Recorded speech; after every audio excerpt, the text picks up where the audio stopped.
ससुराल की पहली गाड़ी। शांति अपनी दोनों बहू और पोते के साथ शांति से अपनी जिंदगी जी रही थी। पर घर में एक भी गाड़ी ना होने के कारण कई बार शांति को कुछ हालातों का सामना भी करना पड़ता है। पर एक दिन शांति का बड़ा बेटा आदि और छोटा बेटा मानव दोनों आपस में विचार करते हैं और अपनी माँ से एक गाड़ी की बात करते हैं। माँ, मैं ये सोच रहा था कि क्यों ना अब हम भी एक गाड़ी ले ले। बिना गाड़ी के ना बहुत दिक्कत होती है। हाँ माँ, भैया बिल्कुल सही कह रहे हैं। घर में एक गाड़ी होगी तो हमें भी कुछ करने से पहले सोचना नहीं होगा। और वैसे भी आपकी तबीयत भी अचानक से रात में खराब हो जाती है, फिर हमें दूसरों का दरवाजा खटखटाना पड़ता है। तुम दोनों बिल्कुल सही कह रहे हो। मैं भी यही सोच रही थी कि हम भी एक गाड़ी ले ही लेते हैं। अब क्या था, शांति की इजाजत मिलते ही आदि और मानव मिलकर एक गाड़ी ले लेते हैं। घर में गाड़ी के आने से घर की खुशियां दोगुनी हो गई थी।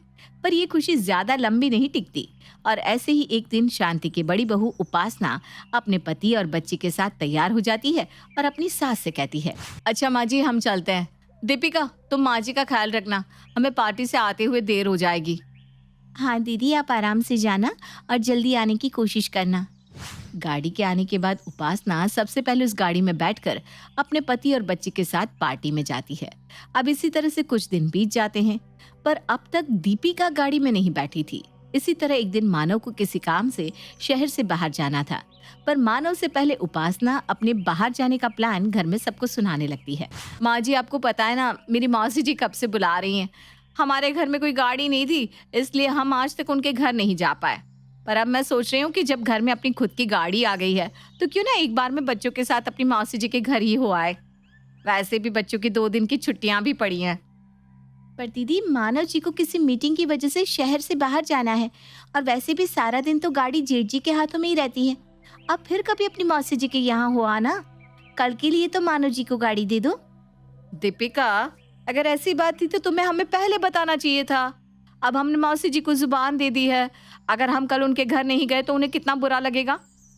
अगर ऐसी बात है दीदी, तो आप लोग गाड़ी बुक करके चले जाओ, क्योंकि मानव जी का मीटिंग अटेंड करना ज्यादा इम्पोर्टेंट है। दीपिका, तुम जानती हो ना, मेरे 2 बच्चे भी हैं। अगर मैं अपने बच्चे और पति के साथ गाड़ी बुक करके जाऊंगी तो उसमें ज्यादा खर्चा आएगा, जबकि मानव का खर्चा कम लगेगा। और वैसे भी अपनी गाड़ी होते हुए मैं इतना पैसा क्यों खर्च करूं? मानव को बोलो वो गाड़ी बुक करके चला जाएगा। उपासना ये सब कुछ कह रही थी कि तभी वहां मानव आ जाता है और अपनी भाभी की पूरी बात सुन लेता है। घर का माहौल देखकर मानव कहता है, क्या दीपिका, तुम इतनी परेशान हो रही हो? भाभी ने अपनी मौसी जी को जुबान दी है, उनका जाना जरूरी है। और भाभी सही तो कह रही हैं, मैं हमेशा की तरह कोई इंतजाम कर लूंगा। भाभी, आप कल भैया के साथ गाड़ी लेकर चले जाओ। क्योंकि मानव ने परमिशन दे दी थी, इसलिए दीपिका कुछ नहीं कह सकती। अब इसी तरह से कुछ दिन बीत जाते हैं, पर घर में गाड़ी पर पूरा हक सिर्फ और सिर्फ उपासना का था। ये देखकर दीपिका भी कहीं ना कहीं चिढ़ने लगी थी, इसलिए अब वो भी एक दिन बाहर घूमने का प्लान बनाती है। जिठानी जी, गाड़ी लेकर हमेशा जेठ जी ऑफिस जाते हैं और हर संडे को आप अपने फैमिली के साथ घूमने। मैं, मानव और मेरा लड्डू, हम तीनों तो कहीं जा ही नहीं पाते। इसलिए मैं सोच रही थी क्यों ना इस बार हम गाड़ी लेकर कहीं बाहर चले जाए घूमने। आप इस हफ्ते घर में ही रुक जाना। दीपिका, ये जताने की कोशिश मत करो कि मैं और मेरे पति ने गाड़ी पर कब्जा कर रखा है। अब घर में गाड़ी है तो इस्तेमाल तो होगी ही ना। और अगर तुम्हें घूमने के लिए जाना है तो जाओ, मैंने कब मना किया। पर जब जाओगी तो माँ जी को भी साथ ले जाना। जब से घर में गाड़ी आई है, माँ जी एक बार भी गाड़ी में नहीं बैठी। उसकी फिक्र आप मत कीजिए दीदी, हम आपकी तरह नहीं है जो अपने परिवार के साथ जाए और माँ जी को अकेला छोड़ दे। दीपिका उपासना को ताना देकर वहां से चली जाती है। दीपिका की बात सुनकर उपासना को बहुत गुस्सा आता है और वो उसे जलाने और उससे बदला लेने के लिए कुछ दिन बाद मायके जाने का फैसला करती है। माँ जी, मेरी माँ की तबीयत बहुत खराब है। अभी कुछ देर पहले ही उनका फोन आया था, इसलिए मैं ना अपने मायके जा रही हूँ। हाँ हाँ बहू, क्यों नहीं, तो आराम से जा और घर पहुंचकर हमें फोन करना। हाँ जी माँ जी। देवर जी तो गाड़ी लेकर दीपिका और लड्डू के साथ मेला घूमने गए हैं। आप देवर जी को फोन कीजिए और बोलिए ना कि जल्दी आ जाए, मुझे अपने मायके जाना है। हाँ हाँ बहू, मैं अभी मानव को फोन करती हूँ और कहती हूँ कि घर जल्दी आ जाए। शांति अपने छोटे बेटे को फोन घुमाती है। ये खबर सुनकर मानव भी उल्टे पैर वापस घर आ जाता है, पर दीपिका समझ जाती है कि ये सब कुछ तो उपासना ने जानबूझकर किया है। अब उपासना अपने पति और बच्चे के साथ गाड़ी लेकर अपने मायके के लिए निकल पड़ती है।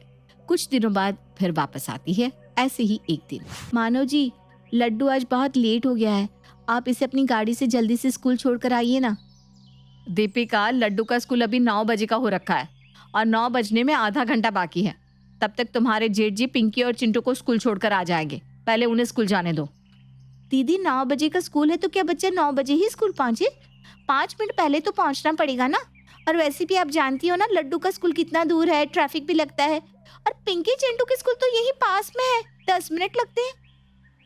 और आप खड़े खड़े मेरा मुंह क्या देख रहे हैं? जाओ ना, जाकर लड्डू को स्कूल छोड़कर आओ। दीपिका, ये गाड़ी सिर्फ अकेले तुम्हारी नहीं है, इस पर हमारा भी बराबर का हक है। दीदी, मैंने कब कहा कि ये गाड़ी हमारे अकेले की है?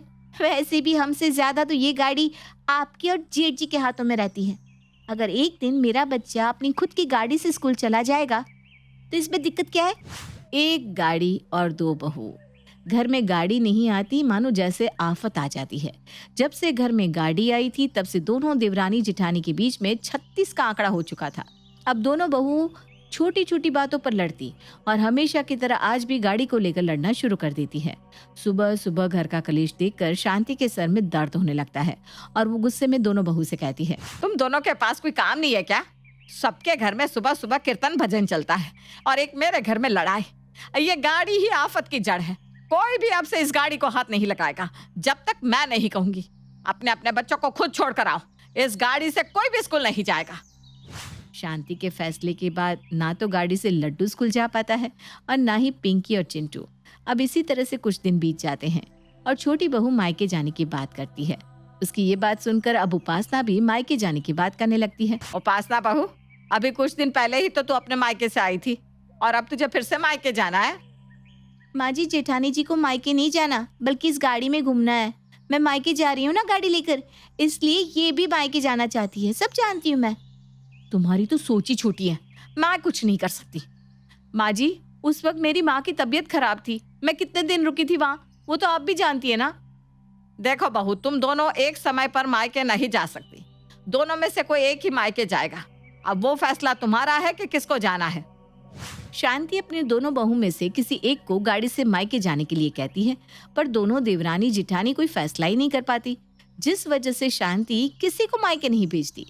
अब इसी तरह से कुछ दिन बीत जाते हैं और एक बार फिर दोनों देवरानी जिठानी एक ही दिन घूमने का प्लान बनाती है।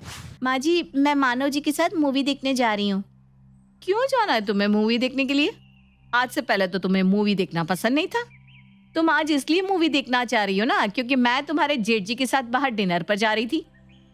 दीदी, आपकी सोच ही छोटी है, मैं कुछ नहीं कर सकती इसमें। तुम मेरा डायलॉग मुझे ही चेप रही हो, बहुत अच्छे से जानती हूँ मैं तुम्हें।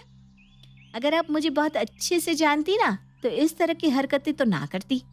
गाड़ी के लिए एक बार फिर दोनों देवरानी जिठानी आपस में लड़ने लगती है। अब दोनों देवरानी जिठानी को कुछ भी करना होता तो एक ही समय पर। अब छोटी बहू गाड़ी लेकर जाती तो बड़ी बहू जलती और अगर बड़ी बहू गाड़ी लेकर जाती तो छोटी बहू जल जाती। गाड़ी की वजह से घर का कलेश बढ़ता ही जाता है। अरे बस करो तुम दोनों। जब से इस घर में गाड़ी आई है मानो जैसे मेरे घर में कलेश की जड़ आ गई है। तुम दोनों ने हद ही मचा दी है। दोनों को एक साथ मायके जाना होता है, एक साथ घूमना होता है और एक साथ मार्केट भी जाना होता है। अब तुम दोनों से 2 कदम नहीं चला जाता, हर वक्त में गाड़ी ही चाहिए होती है। शांति की बात सुनकर दोनों बहुत चुपचाप खड़ी हो जाती है। इसके बाद शांति अपना फैसला सुनाती हुए कहती है, जब तक ये गाड़ी घर में रहेगी तुम दोनों इसी तरह से चूहा बिल्ली की तरह लड़ती रहोगी। इसलिए मैंने इस गाड़ी को बेचने का फैसला ले लिया है। अब ना घर में गाड़ी रहेगी और ना ही इस घर में लड़ाई होगी। इसके बाद शांति किसी की भी नहीं सुनती और अगले ही दिन उस गाड़ी को बेच देती है। गाड़ी के बिक जाने के बाद घर का कलेश खत्म।